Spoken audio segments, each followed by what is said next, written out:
After 4 tense years that saw minimal contact, Turkey and Israel are set to fully restore diplomatic ties. The two countries announced a reappointment of ambassadors to their posts in Tel Aviv and Ankara after being recalled back in 2018 over Israel's crackdown on Palestinians. The announcement follows more than a year of diplomatic efforts that included a visit by Israel's president to Turkey back in March. Turkish Foreign Minister Mevlut Cavusoglu also made a visit to Israel in May, the first such trip in 15 years. This week's diplomatic breakthrough comes after more than a decade of animosity, which started over Israel's raid on a Turkish aid ship back in 2010 that left several aid workers dead. After a slow thaw, Ankara again recalled its ambassador in 2018 in response to a deadly crackdown by Israel on its border with Gaza.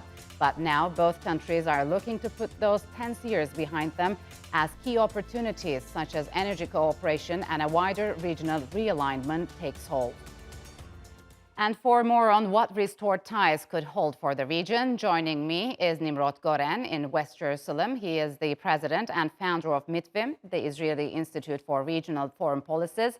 And by Ahmet Keser, he is an associate professor at Hasan Kalyoncu University in Istanbul. A warm welcome to you both, and thanks for joining me on Straight Talk. So, Nimrod, the thaw in ties between Turkey and Israel comes after more than a decade of tensions, and soon we'll be seeing the reappointment of ambassadors. Talk to us about the significance of this agreement between the two countries.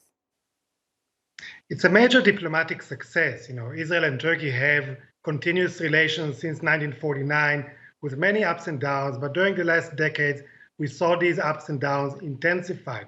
And these two important countries in the region with so much potential for their cooperation found it difficult to reconcile and to sustain this reconciliation.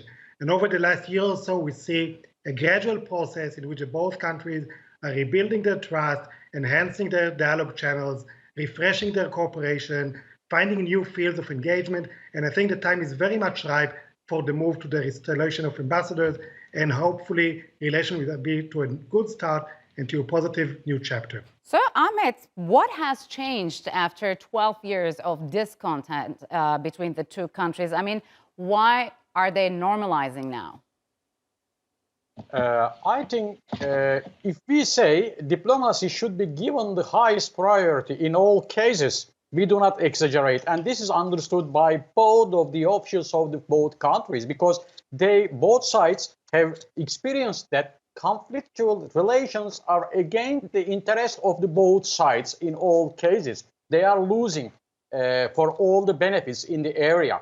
As Nimrod already has mentioned, there are lots of potential cooperation areas, and with conflictual relations, it is not possible to go into deep relations and develop those and to use for both the benefits of both parties, even for the benefit of Palestinians as well. So to fix all the relations for all the parties, I think all the officials understood that speaking, talking, and negotiating the matters are for the benefit of all parties, especially for the win-win solutions. So, Nimrod, how has former Prime Minister Netanyahu's absence from office made this move possible? Because we know that Israel is headed for elections in November. I mean, could this normalization process survive if Netanyahu comes back to office? So first, we analyze what happened in the last year or so, and we see that the change of an Israeli government was an important point in the process of picking up this opportunity for diplomatic improvement in ties and making it happen. Attempts began in late 2020 when Netanyahu was still in office, and they didn't move really far. Even the current government at the onset of its term was skeptical about chances for reconciliation with Turkey, but once it identified the opportunities and saw that it's a really serious opportunity out there, and that the new president that was elected in Israel in June, starting his office in July 21, Yitzhak Herzog, really picked up the topic and began convincing and working with the backing of the prime minister. We saw the process moving forward, and definitely the trust that was built was helpful. Whether that could sustain a change again in government, that will be the challenge now. How do you create such a reconciliation that is holding strong enough to overcome all kinds of differences that remain, not only about personalities of leaders, but on content issues, whether the Israeli-Palestinian issue or the East Med issue. We need a sustained reconciliation, not one that will disappear again in a year or two. So, Amit, how would that normalization turn into an economic benefit for both countries, especially when it comes to energy supplies? Ayşe, we know that the Eastern energy resources, especially the natural gas resources, are about to satisfy the European needs for 36 years. But for these natural resources to reach to European final user, we need some pipelines to be stored, and also the best and I think the least costly way to take all these pipelines from Israel to Leviathan region and also around Cyprus region to Europe is through Cyprus, Turkey, and then to Europe. So it is easier to build. It has less cost than all other, comparing the other alternative route going through the Greek, because Greek route is about 4 times more than this one. Yes. So that's why I think this is for both economic beneficial for both of the countries. So, Nimrod, would you agree? And how could Israel deepen economic, energy cooperation with Turkey without upsetting the Greek side? So throughout the process of getting closer to Turkey, Israel kept on conveying messages to its other allies in the Mediterranean that reconciling with Turkey will not damage the relationship that Israel has with those countries, which are important relationships for Israel. And I think it will come into play when we talk about energy cooperation. When we think about natural gas, I think the key component now is Egypt, and we are looking at what happens between Turkey and Egypt and what may happen. We heard the statements of President Erdogan. That will be an important component, linking Israel, Turkey on natural gas with Egypt. Other than that, the pipeline to Turkey that is going instead of the Cypriot and Greek option will be less feasible from an Israeli point of view. But energy cooperation is not only about natural gas, it can also deal with renewables, with environment-related issues, with climate change issues. There, I think there's much potential for regional and bilateral cooperation. So, Ahmed, could fully normalize ties between Turkey and Israel help bolster Turkish-Egyptian efforts to reach some sort of an agreement? Because today, the Turkish President Erdogan said that a high-level engagement between the two countries was in the cards. In fact, we see that every positive impact and step is having a butterfly effect in the international relations. For example, the steps taken between Ukraine and Russia, the grain agreements by the mediation of Turkey is also positively affecting the ties between Turkey and Israel. So this normalizing Turkey and Israel relations will also have positive impacts on Turkey, Egypt, and Israel relations, and for all the region, because the countries are understanding that cooperation brings more than conflictual results. Also, we can include the Greece also into this chain in the future. Instead of keeping Greece totally outside this issue, for example, if Greece is also included in the pipeline routes through Europe, so this can be a, let's say, positive opportunity, window of opportunity for rebuilding the peace all over the Middle East again, and to looking at safely and securely for all the humanity's future as well, in all aspects, I think. So, Nimrod, what's the Israeli public reaction towards restoring full diplomatic relations?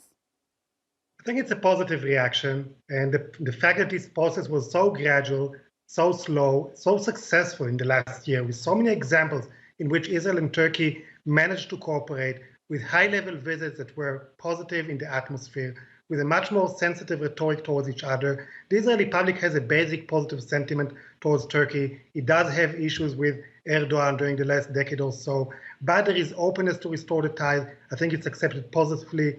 It's within a context of Israel reshaping its relations in the region, negotiating with countries, developing diplomatic ties with new countries in the region. So it fits the narrative of the Yair Lapid government, which is bringing back Israel's foreign policy to a positive place of dialogue, of cooperation. And I think it's a good step that is happening before the Israeli elections, and it was not waiting with that to after the elections are happening.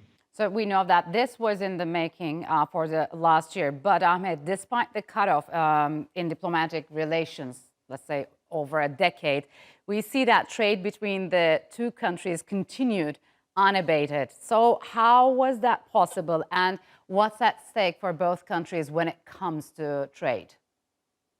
I think especially the tensions were on the high level, at the official level. But when you go to the bottom, I think there was not any tension between the two nations or the public usually. So when we look at the Israeli tourists, for example, they have an increasing number each year following the other one. Also, the new agreements regarding the flight of the Israeli companies to Turkish airports will also give a new chance for developing these ties in the future as well. And also Turkey's experience for the mediation of solution for the problems between Ukraine and Russia, for example, may have a good chance also improving the relations between Israel and Iran in the future. If we can compare all these and connect all these issues, bring together, I think we don't have any reason to have a pool of peace in the region. And I think we can say that Israeli and Turkey relations are not very, let's say, surfaceful. They have deep connections when you go to the bottom between the public and the people. So that's why it is not so possible and so easy to cut all these relations at once, I think. So, Nimrod, how do you think that this normalization would impact Turkey's relations with Iran as well as with other Gulf countries? So there's a difference because Iran, there's a big change in attitudes in how Turkey views Iran and how Israel views Iran. Definitely the countries are at different stakes on that. Although they may find common ground when they discuss the regional role of Iran, the role of Iran in Syria. I think when a strategic dialogue between Israel and Turkey is relaunched, that's one of the topics that both countries have interest to cooperate on, despite the fact that Turkey has a good economic relation with Iran. With the Gulf states, there's much potential. We saw what is happening between Turkey and the UAE. When Israel and the UAE signed the Abraham Accords, there were a lot of tensions between Turkey and the UAE. This is changing now. The warming of ties on all fronts creates a region that is capable of moving beyond bilateralism. And the cooperation that could be now launched in triangular models, Israel, UAE, Turkey, on economic issues and others. I think there's a lot of potential there. And therefore, what happened with the Gulf, what happens with Egypt, maybe what happens with other Mediterranean countries, holds potential for a more sustained relationship that is going beyond the type of cooperation we saw in the past, but rather charts new territory for Israel-Turkey cooperation in a broader regional context. All right, gentlemen, unfortunately, we'll have to leave it here. Thank you very much for joining me on Straight Talk.